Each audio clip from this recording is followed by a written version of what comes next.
can call the meeting to order if you're ready. I am ready. Yep. Colin, you all set with that agenda? Yeah, I'm all set. I was just glancing at it. Thank you. Thanks. I would like to call the meeting to order for the Bellows Falls Union High School District, Monday, December 14th. Is there any adjustments to the agenda? I have none, Molly. I have I think a rephrasing of an item on the agenda that, so I think one of the items on there, which is, just a second here. Item It didn't 7A, which is grant distribution of private funds for literacy. I believe that came from a request from David Clark that goes like this. I'm just clearing this up because the terminology doesn't quite match what I think was being asked. So David asked, a year or so ago, we received a very sizable private grant to enhance our financial literacy offerings. How is that money translated into programming? So whether we change it or not, it really wasn't a grant, but a donation, and grant has a specific meaning and a donation means something different. And it's for financial literacy, which again, in education speak, there's a distinct difference between financial literacy and literacy. So I just wanted to note that as a tweaking of the wording on the agenda, I guess I would say, so that people have an understanding of what we're getting at. So Chris, can you just help me with rewording that? Well, David had his hand up, and I don't want to speak for David, but I think that's what we were trying to get at. Perfect. Thank you, David. Thank you, Molly. Chris is correct. I just want to add that the grant actually had somewhat wider parameters than just financial literacy. And Right. I'm hoping that Chris might be able to discuss, some of the other creative uses that it can be put to or is being put to. I have the specific past agenda or motion that tells us exactly what we can use it for, David. So I'm prepared to speak to that.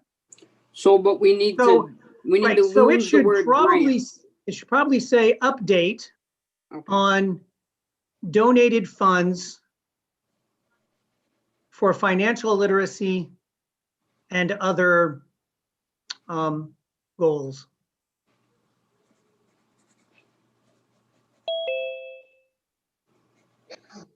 Okay, so we have an adjustment to the agenda. We'd like to reword number 7 for an update on donated funds for financial literacy and other goals. Is that good, Chris? Yeah, it gets it done. Is there any other adjustments to the agenda? Okay.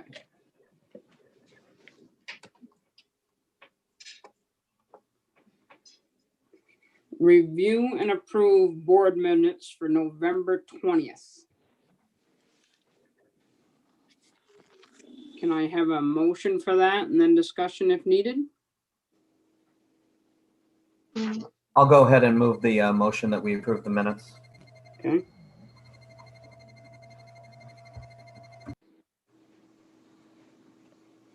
Do we have a second? I'll be second. Is that Jack? Yep. Okay.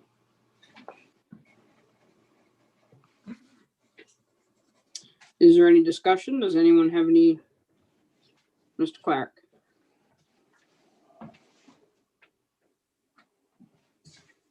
Gotta unmute, hon.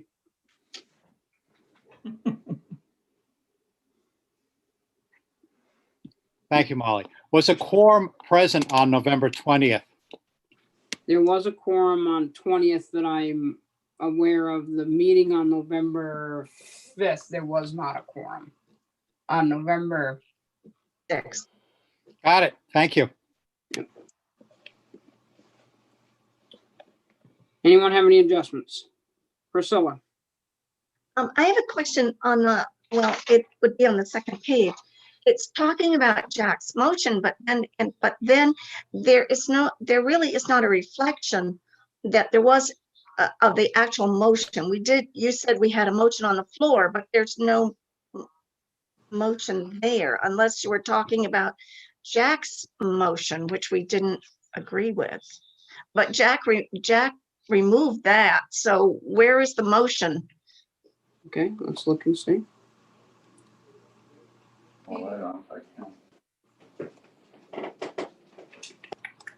Because Jack declined to make a motion at that point. It's like 4 or 5 down. And it says David accepted the recommended superintendent, but it doesn't say he made a motion or anyone made a motion. So we need to at least put in there something about having made a motion. There was one.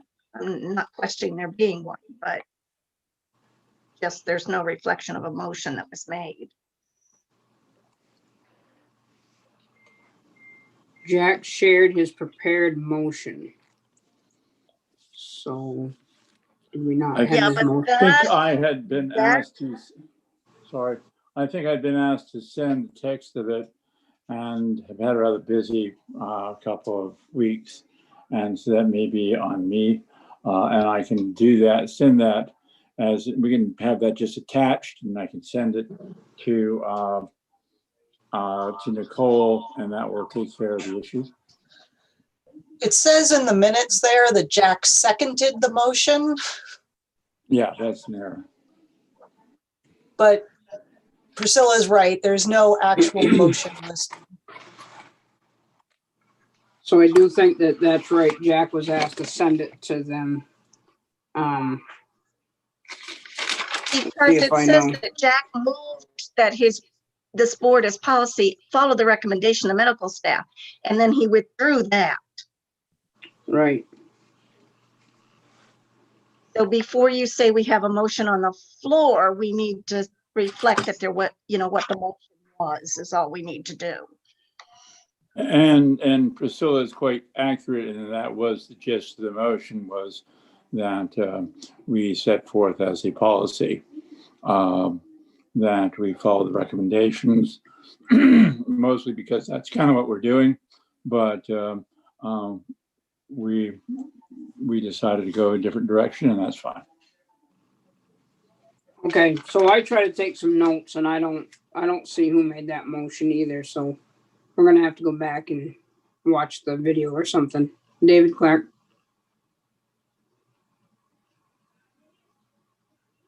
Molly, I'm fine with going back and watching the video. However, I think what the video will show is that I move to accept the recommendation of the superintendent of schools. So I have that written down on my notes too, but I don't have that you made that motion, so. And then I have that Jack seconded it. But we can verify it with the video and that will make us all legal. I was going to say, we can So- simply withdraw the motion to approve. Right. I mean, Get that I'm vote. okay with withdrawing. I mean, would that necessarily, Molly, would that mean, are we tabling till we confirm with the video for the next meeting?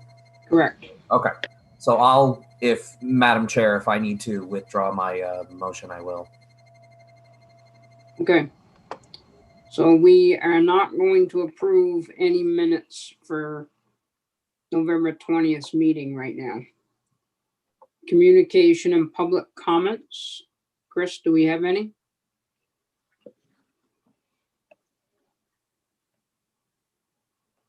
I can't hear you. I'm just checking the chat right now. Okay. I would say that I don't have anything. Okay, thank you. There's no policies yet. We have a policy committee meeting when? I'm still in the process of trying to get that arranged with everybody. Right now, it's difficult because of all the additional meetings we've been adding to the calendar, but I can't anticipate we're going to have one before the winter recess right now. Okay, so after the first of the year, we're gonna get on policies. That's correct. Okay, Madam Chair. yes, Jack. Just said, yeah, there has been a full scale review because we did find that we had sometimes a couple of different versions of policies that dates which weren't documented, and Chris and Jessa West Clark have been working, I think, quite diligently in getting all that cleaned up, and it'll make it a lot easier for us to go forward. And yeah, given everything that's going on and the fact that budgets are up right now, policies are going to have to take a second a back seat for a month. Okay, Chris Hosden. Is Jessa West Clark looking at the BFUHS policy book? I think we're looking at the broad policy because we need to get all of them cleaned up, Chris. Sure. And you make a good point that it'd be useful to get your version of them into the mix just to make sure that we have. And I suspect yours might be among the most accurate we have. That would I would encourage you to check in with both of them. I'm on the committee too, but Jessa was the one that volunteered to take the deep dive. I am happy to become actively involved in that process. You know what? That would be a good thing, because you get continuity, and you have probably the best electronic set we have. So well, there you go. I've got a really good 3-ring binder with all of the does that one have all the stuff that when we started going purely electronic? Does it have all that? I always update it. You're a fine human being. Hard copies are useful. Okay, then that would be a good thing, just as a final check. And you and I and Jess will arrange, and Chris can arrange to do a quick round robin on that. Sure. All right. I will. I do. Really, the reason I ask is because I just want to note that there are some policies that are high school specific. High school specific. That's exactly it. And I just wanted to make sure that we are appropriately attentive to those. All superb points. Colin James, you had your hand up. Thank you, Madam Chair. Mr. Hodgson and Mr. Breyer, my question is I know and Mr. Pratt, just real quick, I know that are we discussing policy district wide? Mr. Hodgson kind of answered my question a little bit, because there is a piece obviously for the high school specifically, but Jessa is not a member of the high school board. So are we going through district wide? Can I, with your permission, Molly? Yes. The process here has been since, well, for the last couple of years anyway, that the SU, the SU committee, which is actually a joint committee of all the boards, formulate recommended policies to everyone.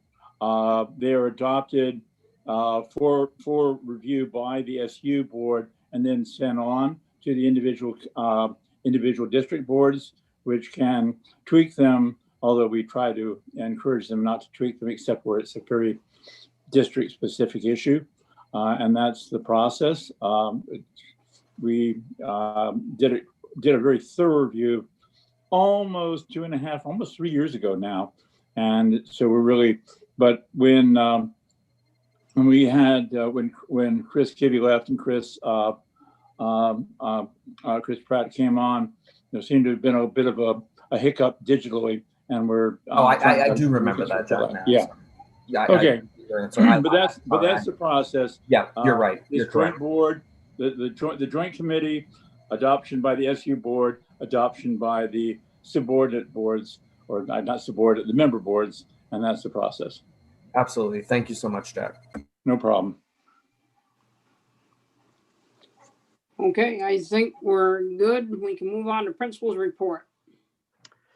Okay, so the first item there is an update on our opening of schools, and we're getting to about the halfway point of school. So it's like, how far do you walk into the woods joke sort of thing. So we're almost halfway through the opening. So maybe reports in January, February about the closing of schools. But in any event, our reopening is going fine. I don't have a lot to update you on. We are focusing now on both the wrapping up of the first semester and making plans for our final exams, and planning for the second semester. one important point I think that board members should be aware of is as we move into the second semester, we are running into issues with fewer options for fully remote students. And I just want to make you all aware of that. Our guidance counselors are working individually with the families who are interested in continuing fully remote. But in particular, high school VTVLC classes are becoming more difficult to come by for all the obvious reasons. They're getting filled up. We are committed to doing the best we can to help families that want to stay fully remote. In some instances, we might not be able to get all of the classes that a particular student is looking for, but we are going to do all that we can to make sure that that sort of situation does not interfere with anyone graduating on time. I have also, so I put a letter out to the families of the fully remote students summarizing this to them a couple of weeks ago and telling them that their guidance counselors would be reaching out to them to manage their schedules, and they have. But I will say in the letter, I have highlighted a lot of the success we've had with our COVID-19 safety protocols, and encourage folks that if those are some of the concerns that are keeping them fully remote, that we feel like we've got a very good handle on safety within the school, despite the continued increase in positive cases, both in Vermont and nationwide. So that's my quick and dirty on where we stand for reopening and how we're moving forward. Any questions? Chris, Yes. what is your prognosis for being able to go to a full 5-day program? Are we A full 5-day program with everybody in on every day? yeah. So I'm hearing a lot of stuff, from. Well, I'm going to tell you, our greatest challenge with that is the mandated social distancing. Yep. And the status of that hasn't changed since the last time I reported out on it, but just to summarize, we have some larger spaces that we can take advantage of that are not traditional classroom spaces. So I'm talking about cafeteria, auditorium, the gym. Now that we are in the phase that we're in, we can do indoor phys ed within certain parameters. So that no longer really presents itself as a classroom option. The library is one. You all know that we've got a pretty good sized library in there, but one of our greater challenges is our class sizes in certain blocks of time and the content areas that have the larger classes that might need to be moved from their regular classroom settings. That's what I'm getting at. We've got these larger places where we can take a bigger class that for social distancing purposes doesn't fit in its regular. If everyone was there on a given day, wouldn't even come close to fitting everybody in. We could move them to these larger spaces, but in too many cases, and I use science as my example, to move those classes to non-traditional classroom spaces takes them away from a lot of the materials and things that they need in order to pull that class off. And I say science because I think for many people it would be obvious that there is a lot of science equipment that lives in science classrooms and is not as transportable as would be necessary to pull this off. So that's the long version, Jack, of while we've got 6-foot distance, despite the fact that we have movable walls, that 6-foot distance spacing for too many of our class sizes is the current obstacle. We are, by the way, paying attention to that as the master's schedule is built for the year. We get the opportunity to tweak it for the second semester. And as we do that tweaking, we are trying to do everything we can to keep class sizes small enough to potentially pull off more students in the building. But again, as I said, that class, even the second semester master schedule was already created. So our hands are tied there a little bit from a class size perspective. All right, thank you. Sure. Oh, so now that's me again. So now update on HVAC. I wish that I could give you some specific information, but the best update I can give you is that the work assessing our air handling system is very active currently. So for the past couple of weeks, there's really two phases, two major questions that are being explored. One is quality of the air. So we've had a person coming in doing a number of tests and assessments of both the air and the system providing the air for the air quality perspective. And the other one is kind of an operational assessment. This is all being contracted through M&E Engineering. They subcontracted the air handling, the air quality piece. And so Jim DeBal has been very busy with these folks. And I guess I would also tell you from the financial end, the whole project did get approval for grant funding. So what we know now, when I get some sort of written report, I'll have more for you. And do you have sorry. Yeah, Mr. Hodgson, real quick, if I may, and thank you, Molly. Excuse me. What was the total grant for that? Just shy of 20,000. Shy of 20,000. Are we matching, or are we? Nope. And Lynn may have more information on that, but it's been approved for grant funding. Okay. It's just been a while since we've discussed this, so yeah. Remember everything. I live with this. You come to it once a month. Okay. So. Okay. Jack, did you have a question? Chris, what are you hearing for a timeline when we might hear? Because we are looking at budgets, and if we're going to be committing money, it'd be nice to know what kind of money we need. Well, I don't have an answer for you except to say that the work needs to be done, but before the end of December is my understanding. Lynn, is that correct?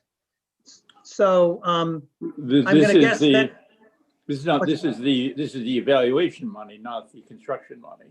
Well, we really don't have construction money. What it is, no, that's what I'm saying. Next year, construction money, need to know bottom line, bolus of dough.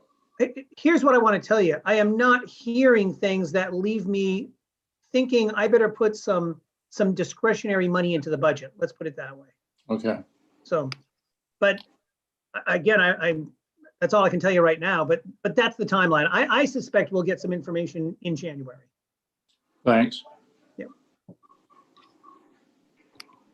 Anybody have any other questions, Priscilla? Can I go back to the other one? I got one more question for Chris on kids being there. Sure. Okay, so Jack asked you about their full-time 5 days. Right. And I know you're doing some classes that are like just there a few, but those classes that are also doing virtual on the other days, so that students are getting a full 5 days of different programs. What about those ones like particularly the social studies I'm thinking about, because I know theirs was running the other way. They're only doing 2 days and 2 days. Are those ones that you can get in there at least the 4 days, so that we've got at least kids having a 5-day program with them actually getting class instruction for all 5 days? Sure. So what we have not prioritized by content or by class our efforts to get students in 4 days a week. So again, just to summarize what I have noted before, one of our initiatives is to fill as many seats as possible on every day. So again, realize our seats are 6 feet apart, so there's that limitation. Our priority for more than just 2 days of in-person has been students that have been struggling. And there's a variety of ways that we track that. Teachers are watching it, guidance is watching it. We have a meeting once a week on Thursdays where we sit down and we talk about the students that are struggling, identify those, and recommend those for 4 days a week. That's how we've approached it. We have not taken a content approach to it, nor have we taken an instructional methodology approach to it. My concern is that I would like you to be looking at, personally anyway, and you have to hear from the other board members as well, but I'd like you to be looking at how they are getting 5 days of instruction. Sure. Not some days of instruction and then other days just working on projects on their own. I'm looking at 5 days of instruction, whether it's a mix of the virtual and the other, so that it's new instruction each day, or whether it's having to be there all those days. I'm looking at the instruction part of it, not how many are there or how many are not. So what I would note for both Priscilla, which I'm going to say things you already know as an educator, but for other board members, progressing appropriately through a curriculum is not necessarily all about daily instruction and direct instruction from the classroom instructor.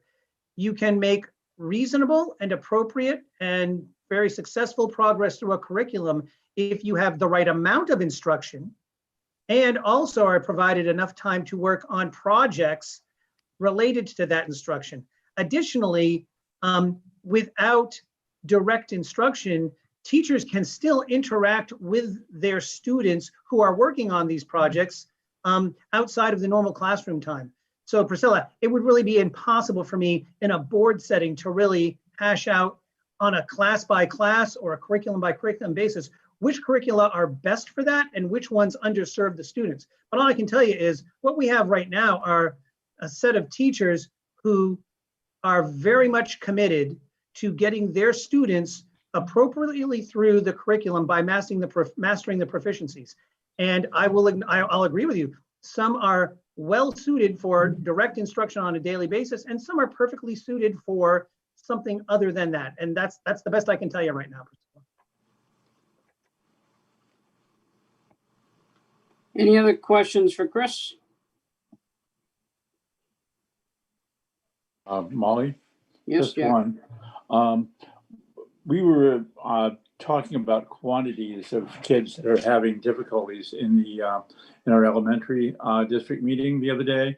And I know that there's been some national literature saying as many as a third of students seem to be having really significant problems with these mixed models. And I'm wondering how we're doing in your, rough order of magnitude, Chris. Sure. Are we people drowning there?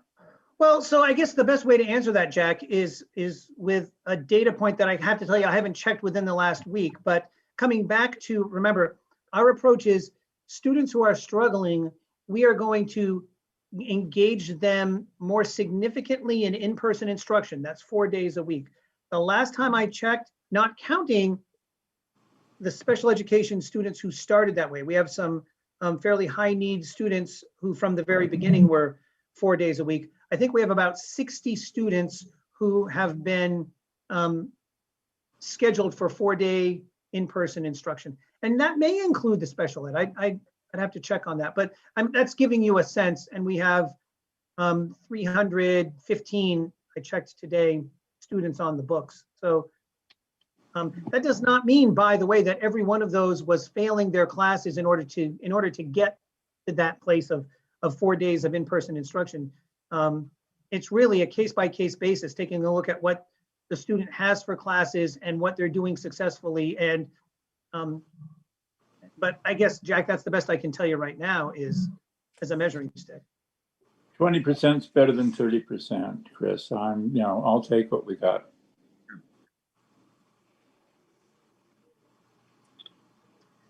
Okay, if I can just give you one more item that was not on the agenda, I just want to call to your attention that we are hopeful to be collaborating with Fact TV on a project that will get us the best possible coverage for winter sports once we finally get there.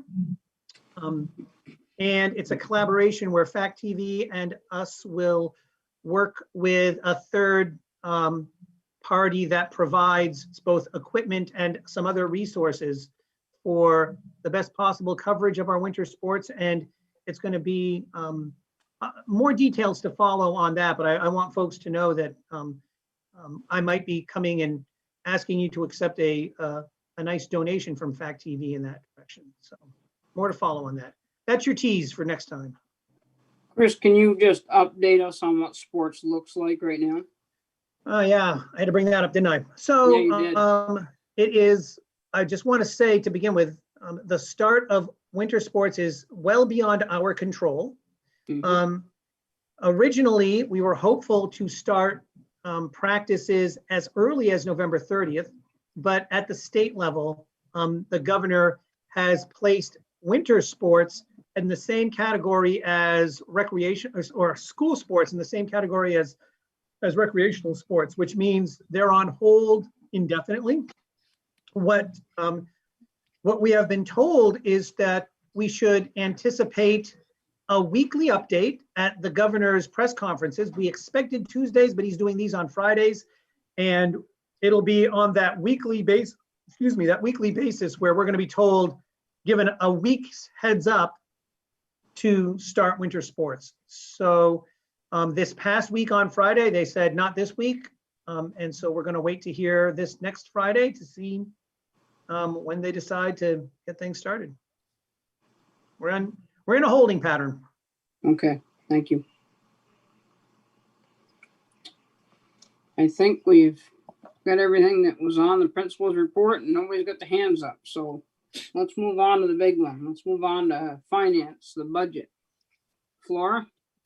So Molly, before we get into this and Flora goes, how deep do you want Flora and I and Chris Hodgson to go into the budget? I know we sent an updated one to you right before the meeting because we were continuing to work on the SU budget. And as you know, the SU budget does dictate a lot that goes into the local budget. So I wasn't sure as us to dive into the budget tonight. And before you answer that, Molly, let me just point out something that Flora and Chris and I have not had a chance to review that budget, but in looking at what I saw, and this is why I'm suggesting we might not want to get too deep into it. The bottom line of the FY21 budget, so last year's budget, does not look accurate to me. And so I haven't had a chance to speak with Flora and Chris on that. So as I go to the annual report, the budget that was approved last year was $7,656,466. And this total at the bottom for the FY21 budget here is $8,016,000.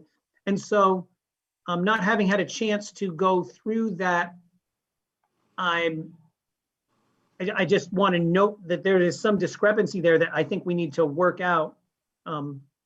But it's just one point that I would throw out for consideration.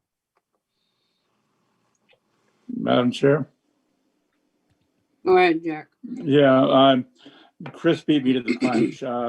The numbers look like they need some tweaking before they present. I think that before we get into it in too great depth, probably the two bigger issues for us are going to be whether or not we're anticipating issues with headcount and whether or not we need to build a budget based on the headcount we've had, more or less the headcount we thought we were going to have before Corona happened, or whether we're going to be dealing with a significantly reduced one due to kids taking BT VLC or doing homeschooling or doing other things, because that's an important consideration, broad brush, as to what our budget might look like. Okay. But anyway, So what you're telling me is we need to get some better numbers before we continue. That's your. We need to get some better numbers, but we could use this time to talk about less on the expenditure side and whether or not we are facing an income problem, because that's the one that will really determine this. I'm going to just go out on a limb and assume that Chris and company are going to would under normal circumstances bring us something that would be within a few percent of what we did this past year. The question is going to be whether or not that's going to work or not, and given headcount and compensation issues. And I think that's more important to have an understanding of. Okay, I got Colin and then David. Thanks, Molly. My question is, I would recommend, I agree with both Mr. Hudson and Jack about, the numbers. We need to obviously get a little more accurate numbers and have them tweaked a little more. Also, maybe, my recommendation, just me personally, is just maybe Mr. Hodson could just maybe do a rundown of protocol on budget, how it works. Every year we do this, but every year is different. This year is very significantly different from years past. Also, the deadline, the time frame, what the budget committee really needs to be focusing on. That way we're not late or early or what have you. So just my thoughts. Thank you. David, you're up. Thank you, Molly. I was simply going to say you might want to check and see if the RVTC budget has inadvertently been merged into the high school budget. Sure, we can take a look at that. Chris Pratt. I was wondering if you want to have an opportunity for Flora to chime in on regards to, people keep throwing around the inaccurate numbers. I'm not sure we're talking about inaccurate numbers. It may be some, but I think Flora can probably explain some of this. Well, that's about where I was headed, Chris, is I guess as long as we got Flora here and we've had something sent to us, it may be just I don't want to turn this into a 2-hour line by line because I don't think we're there, but Flora, can you give us a rundown? Yes, thank you. Okay.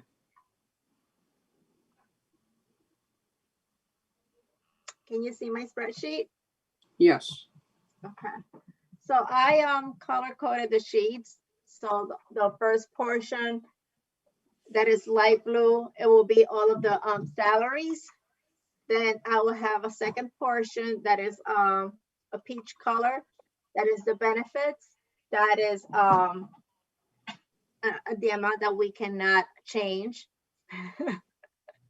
Yes, Colleen has a copy. And then I have the dark orange, which is the miscellaneous. That is everything that is extra expenses, which is like repair and maintenance, supplies, fees for traveling, for meetings and conferences.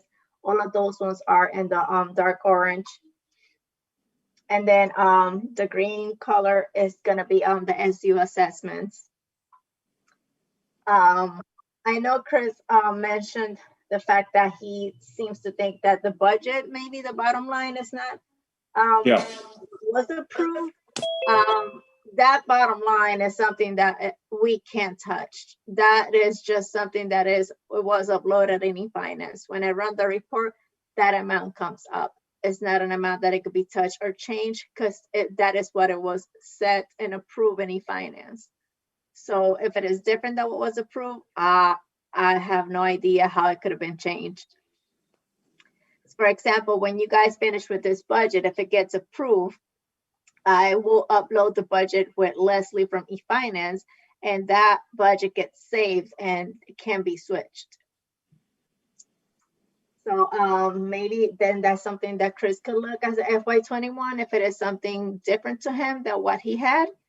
But that is what is set in stone in eFinance.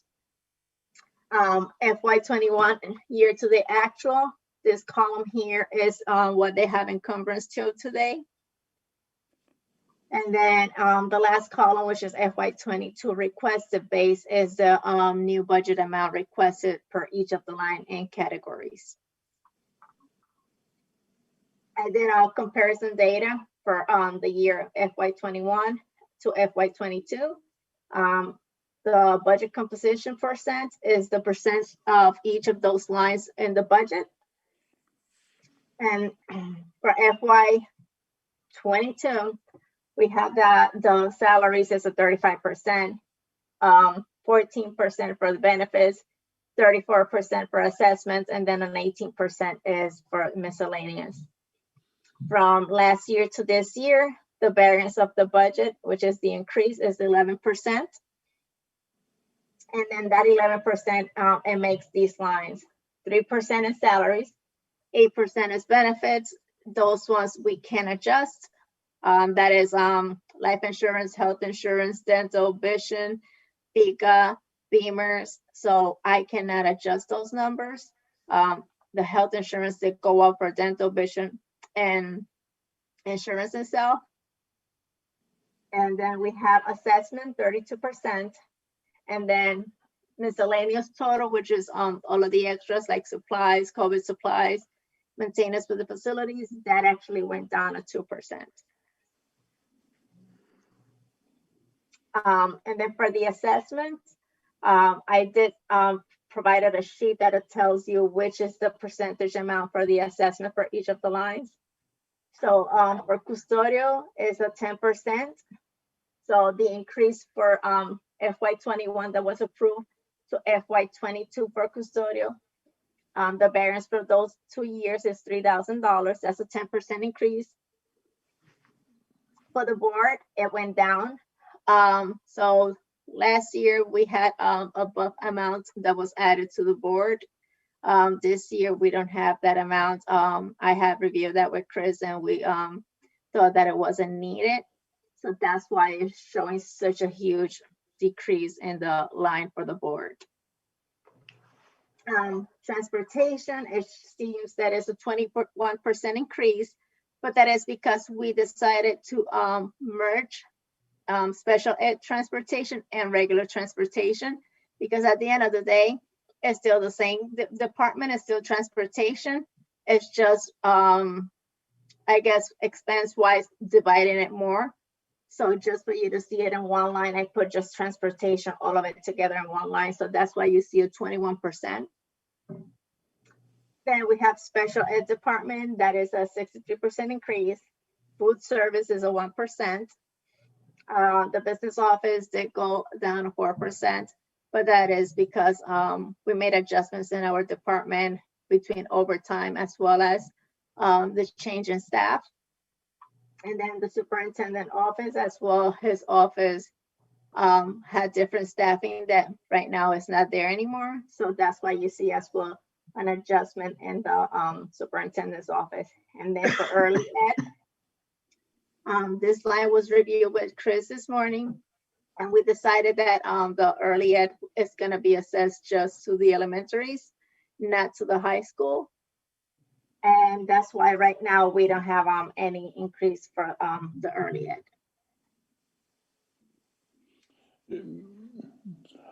For? Questions? Yeah. Since the early ed went from 19,000 and change to zero, should be showing, well, yeah, I was going to say it's 100% decrease, but and that's, I just put zero because we don't have anything in that line anymore. okay. But it's 100%. We probably will want to talk to Andy Haas, because if the transportation line is taking the special ed transportation, and we still have a 63% bump in special ed, I'm confident the board will want to understand that a little bit better, because that's the largest percentage increase we've had since I think I've been on boards. But you know, I see the numbers. I'm just it didn't look right, but maybe it is right. So I'll defer to Chris Pratt. Pardon? Yeah, so special ed, I just put expenses for all of this. We don't have any adjustments for any of the grants that special ed could get, or those salaries that grants were covered. So I'm okay, just so this might be an artifact. overall idea in case, you know, for example, a grant doesn't get approved or a grant gets deducted and we don't have those monies anymore. So I decided to just present what is the special ed department without any grants. Yeah, if I would just take grants into consideration, that number for special ed would definitely go down. So this is kind of an apples and oranges comparison, because the FY21 is the net number, and the 22 number is sort of the gross number. Would that be a correct assessment, a characterization?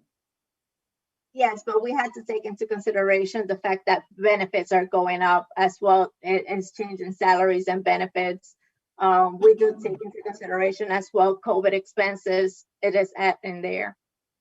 So this goes back to, what we see every year is that if you think about, special ed's at 53% reimbursement now, these numbers don't reflect the reimbursement what we get, but we have to put them in there because, that's, how the state wants us to report. You can see it's, 63%, but that doesn't include the grants and the budgets that go into, special ed. That's just I appreciate, top of the line.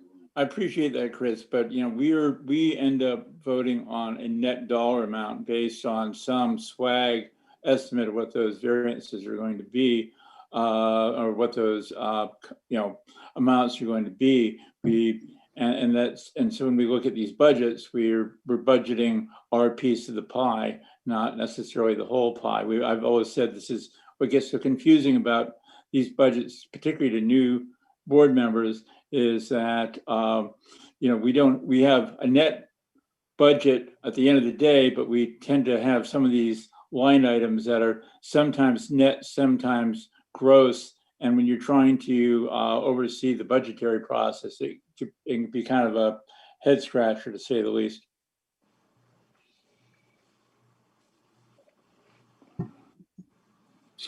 Any other questions?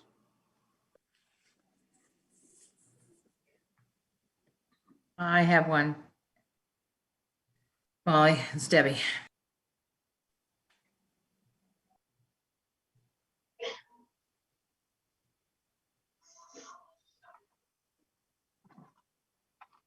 Hello? Molly, you're Molly, you gotta muted. unmute. There we go. Go ahead, Deb. Okay.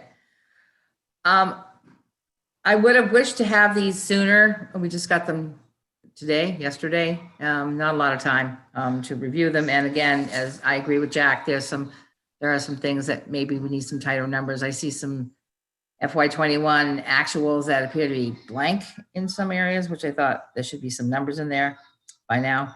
I noticed the food is up $62,000. Everything else is up $871,000, almost 872. Based upon the concerns over budgeting and the 9% from the state on education and all of that, and people still being unemployed because of COVID, I believe we should come back with a level fund budget for FY22. That's my thoughts on it. And also because we didn't use the contingencies already allocated for FY21, and this is be all schools, not just the high school, we should consider a decrease as that money has not been used this year and will be available next year. Those are my initial thoughts. And again, I don't think we're ready to make any deep in the weeds decisions right now. Thank you. I can't see my screens to try to, does anybody else have anything? Molly, I have a question.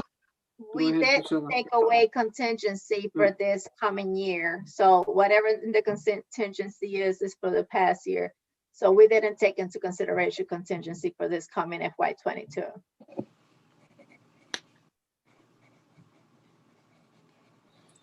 Can I go ahead, Thank Molly? you. Go ahead, Priscilla. Yes, I do think that we do need to know what our expenses are, and you need to do something about the taking into account those grants and the other, because we can't present that our expenses are going to be all of that stuff. And also if the state's reimbursing us, if we're getting for 53% reimbursement, this is supposed to be what our expenses are looking at. And like Deb said, with people out of work and that kind of stuff, we really need to take and be considerate of those people, because if you present a budget that doesn't include some of our actual what we're looking at as far as what we expect our expenses to be, then you're overinflating it, and we're more apt to not have voters vote for it as well. So I think we need tighter figures, like they said. Thank you, Priscilla. Anyone else?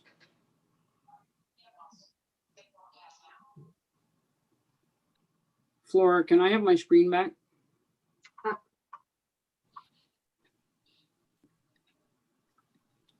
Molly, Thank you. real quick. Yes, Chris.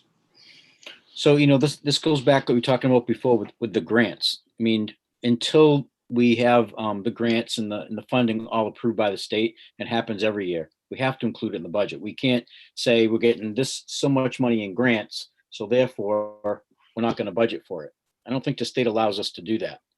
That's why I remember I have the conversation every year, whether it's this board or is that's what makes it so confusing for taxpayers.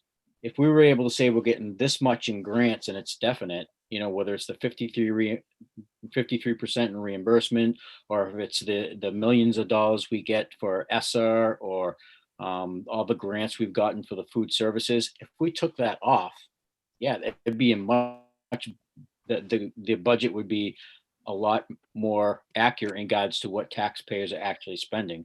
But Flora, you can chime in if I'm wrong, but I don't believe that the state allows us to take what our grants may be, even if we applied to them, out of our budget. We still have to budget for it for the just in case piece.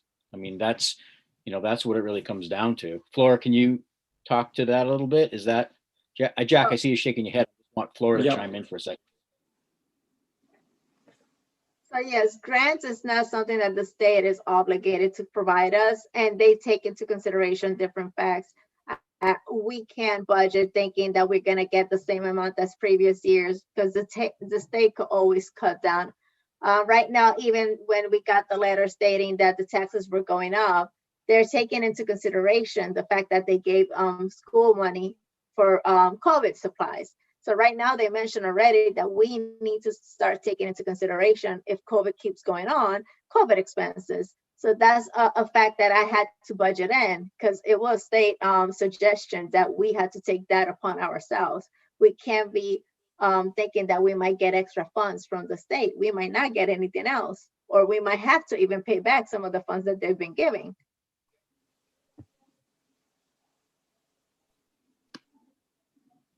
Yeah.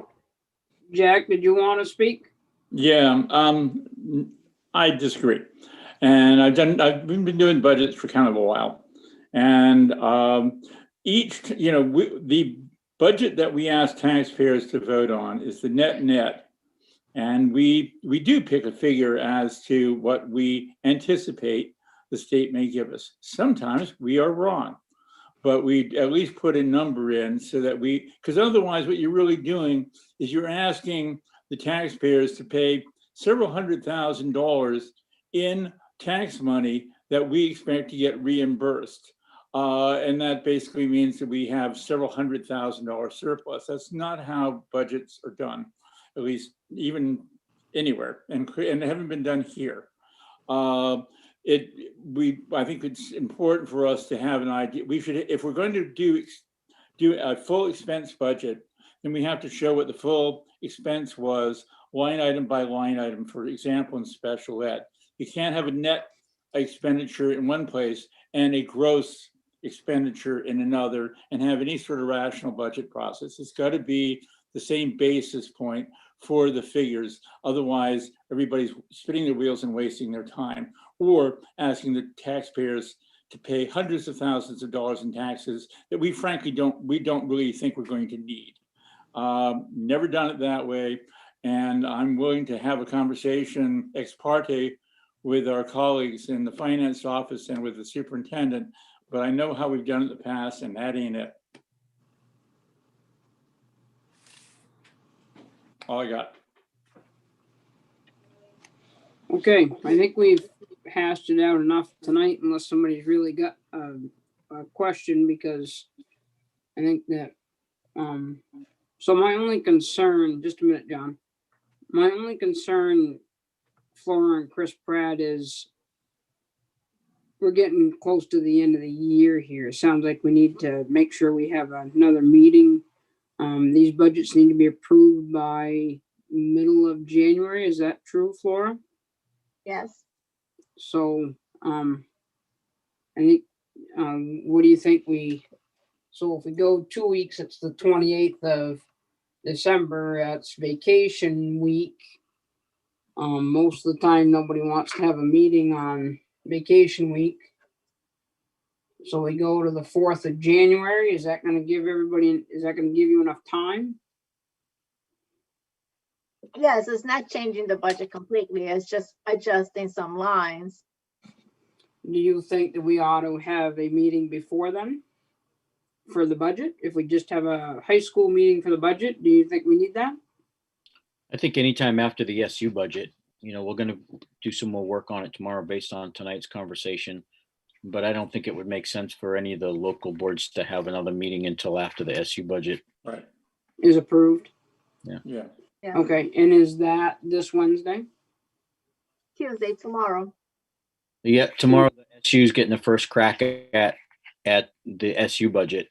And Okay, I would highly doubt that there's any kind of approval is gonna come out of it Tuesday or Wednesday. So we're looking right after, sometime after Christmas.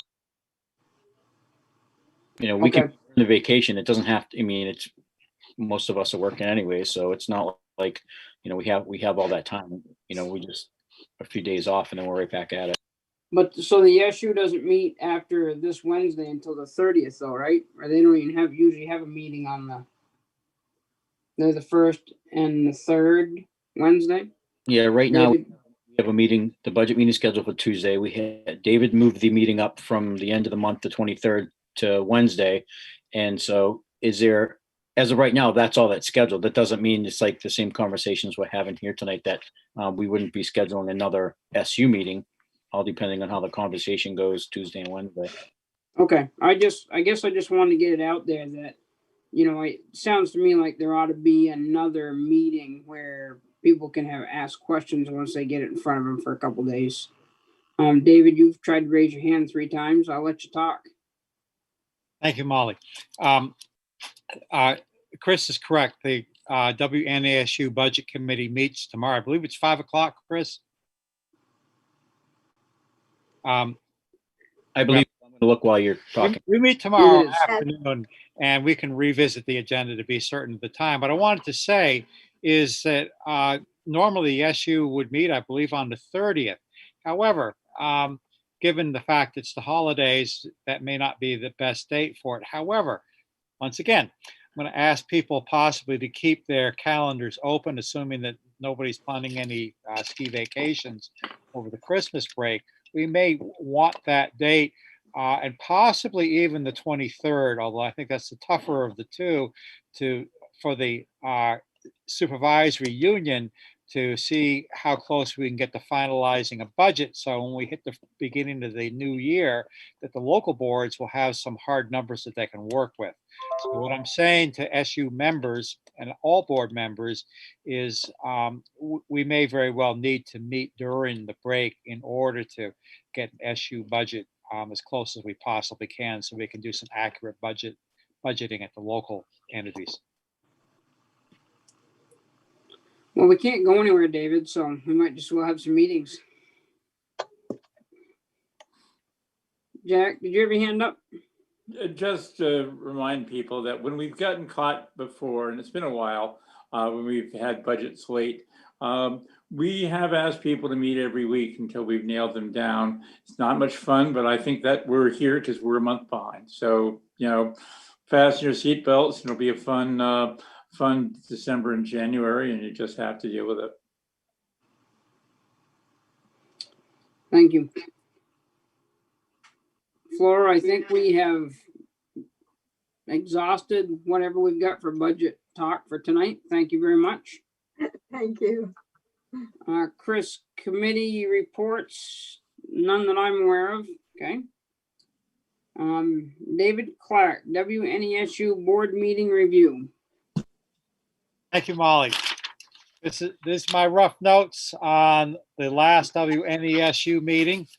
We had quite a few members of the public who spoke, and heaven help me, I think the only substantive action that we took was to help me out here, Chris, was to accept the recommendation of the nurses and act accordingly.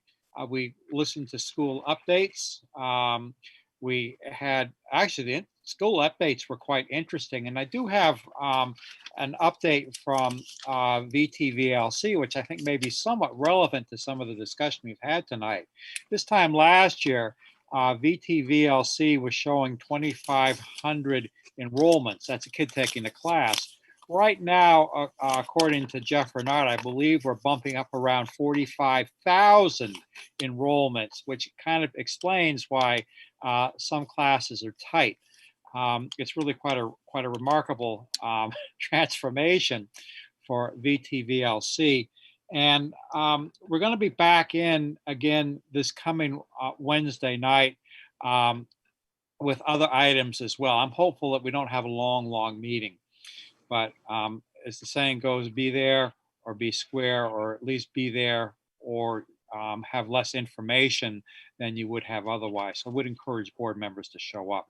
And by the way, my notes say that SU meeting was November 18. So a lot of water over the dam since then. Thank you, Molly. Thank you. Unfinished business, and we reworded that to update on donated funds for financial literacy and other goals. Chris Hodgson.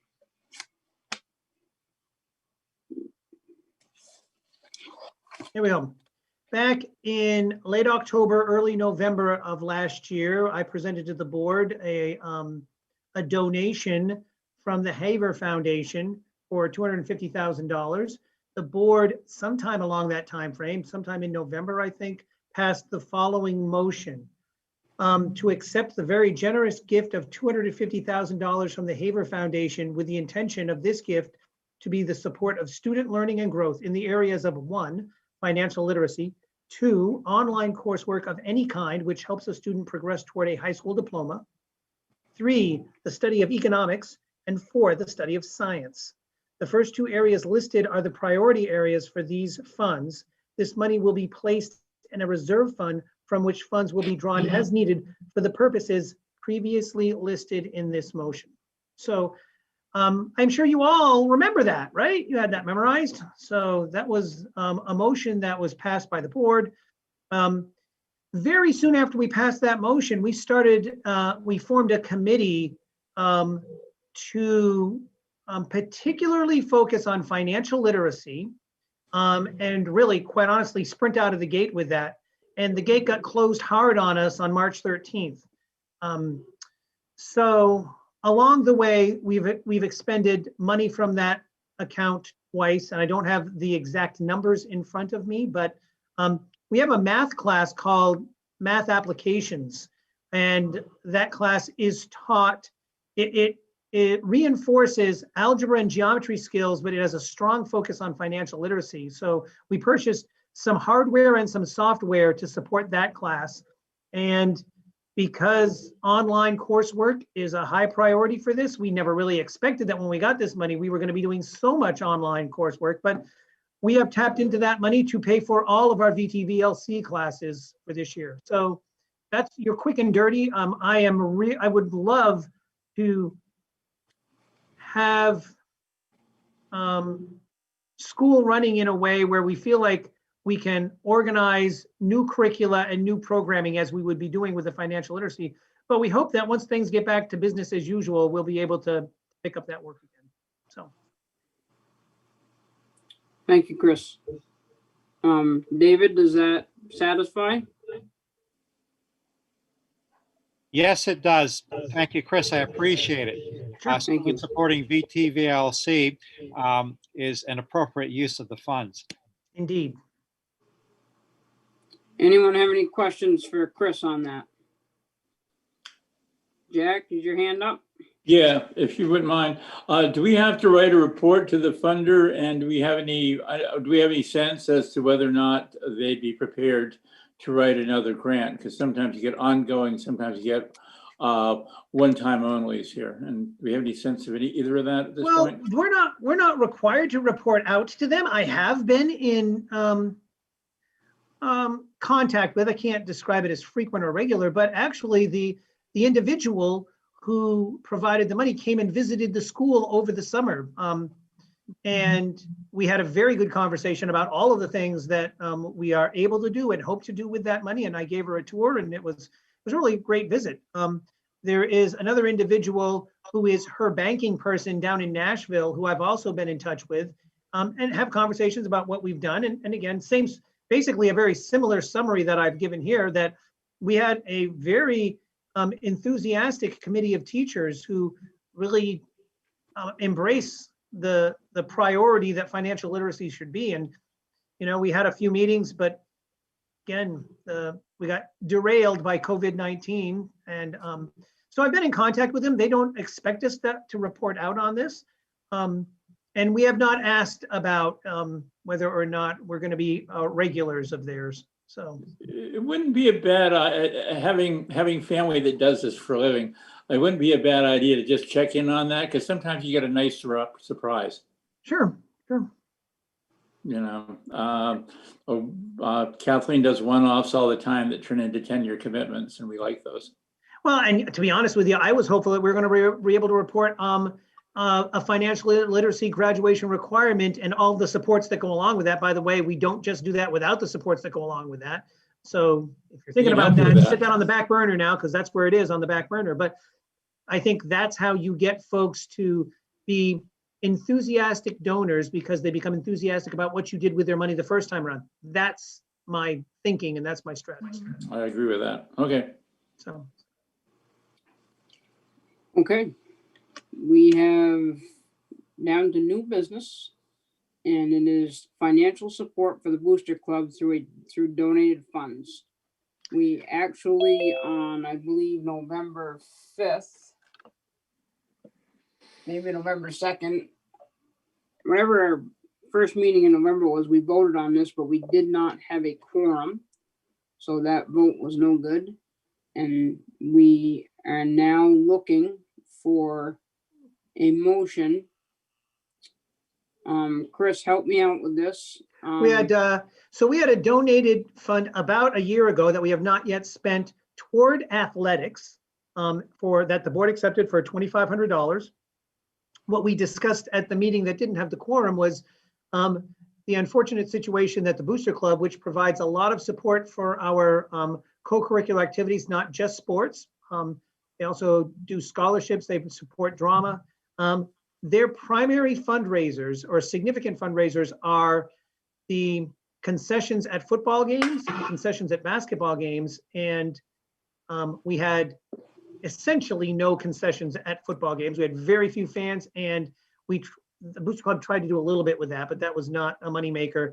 And when we play our basketball games, there will be no fans. So that's why I felt like it was reasonable to take that $2,500 and send it to the Booster Club so they can continue their great work. So we need a motion to. Molly? Yes, Priscilla. Do you want the one that Colin made on the 9th of November? And then he can make the motion. I can read it to you, and then he can make the motion. Would you like that? Yeah. Okay. It says Colin made the motion to give the funds from Wyndham Charities $2,500 donation to the Booster Club to support our kids and their loss of fundraising. Colin, are you good with that? Yeah, I'm okay with that. So you make that motion? I will make that motion. Okay. Thank you, Priscilla, for pointing that out. And can I have a second? I can second, Margot. Margot, second. Does anyone have any questions or discussion on this? Just Jack? help me out. This is Wyndham Foundation money. No. No. Wyndham Charities donated money to us. They do like annually, they Sorry. have frequently, so yeah. Okay, I heard Wyndham and I thought, wait a minute, something's not off here. Okay, fine. Anyone else? Okay, I gotta get to my page with my roll call on it.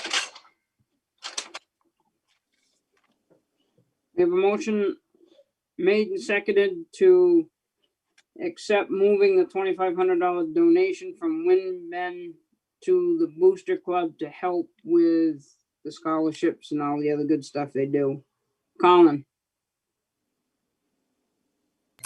Yes. David?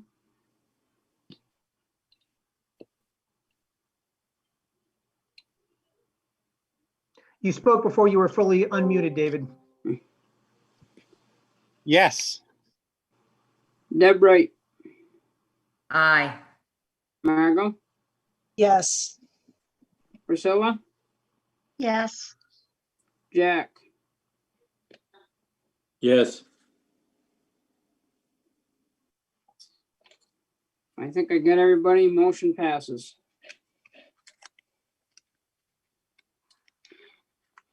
We have, so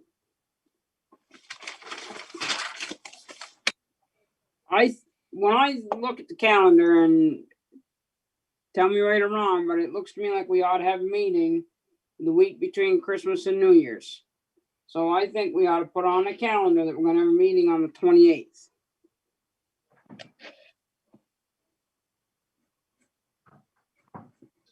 Fine with me if you need a consensus, but you as the chair are in charge of that, so. And that will at least give us some time to talk about the budget, get that done, because I've been doing this for a long time too, and we're getting to the, people are gonna have questions, and we gotta be able to have time to get those answers for everyone. I agree. One thing, Molly, if I may, real quick, I don't mean to interrupt you, but just real quick. Budget committee members for the high school, if we could just, I believe I'm on that, but I'm not sure who are the other members are. If that's something you can work on just prior to the next meeting, and send Well, it I think we have gotten so far into this, Colin, that I just believe everybody. is gonna be a, Okay, yeah, that's it's gonna fine. be an That's all-board fine. meeting. That's totally cool. All right, thank you. I'm gonna move to director's comments before we go into executive session for superintendent's evaluation. David Clark. Thank you, Molly. You saw me on the phone at the beginning of the meeting. I was not being rude. I was trying to recruit a few more members to the table. Margot, All set, thank you. Priscilla, My comment is, I know they're rolling out that vaccine and they made their first deliveries today. So hopefully that will start kicking in. It's going to take a while, as they keep telling us, but if it starts kicking in, maybe we can get, have more in person for our students and just see them soaring. I know our teachers and our staff and our administration and everybody's doing everything they can at this point. So just glad that we're part of that group. Jack. Said enough already tonight, thanks. Colin, Merry Christmas. thank you. Deb Wright. Except for everyone stay safe and continue to keep your circle small and, and say hello via methods like this to all of your relatives for the holidays. My granddaughter got COVID, and along with her 2-year-old and her significant other, they were working for Faith Ford. They are now totally recovered and everyone's back to work and daycare and that sort of thing. But you never know where it's going to happen. So please be careful. Thank you. I would like a motion to move into executive session to discuss superintendent's evaluation and to invite administration. So moved. I'd ask anyone Second. on the board. Molly and Chris, I want to speak to your question here. I'm just trying to get the ducks in a row. We're not actually, I believe, going to be doing evaluating tonight, simply discussing the formatting. Thank you. Okay. Check the chat to see who's still, if people who are in the public could please start logging off so the board could go into executive session, and have a good evening. And I'll be excusing myself, if you don't mind. Yep. Thank you, Chris. See you later. And me too. Have a good night, John. Have a good night, Chris. See you.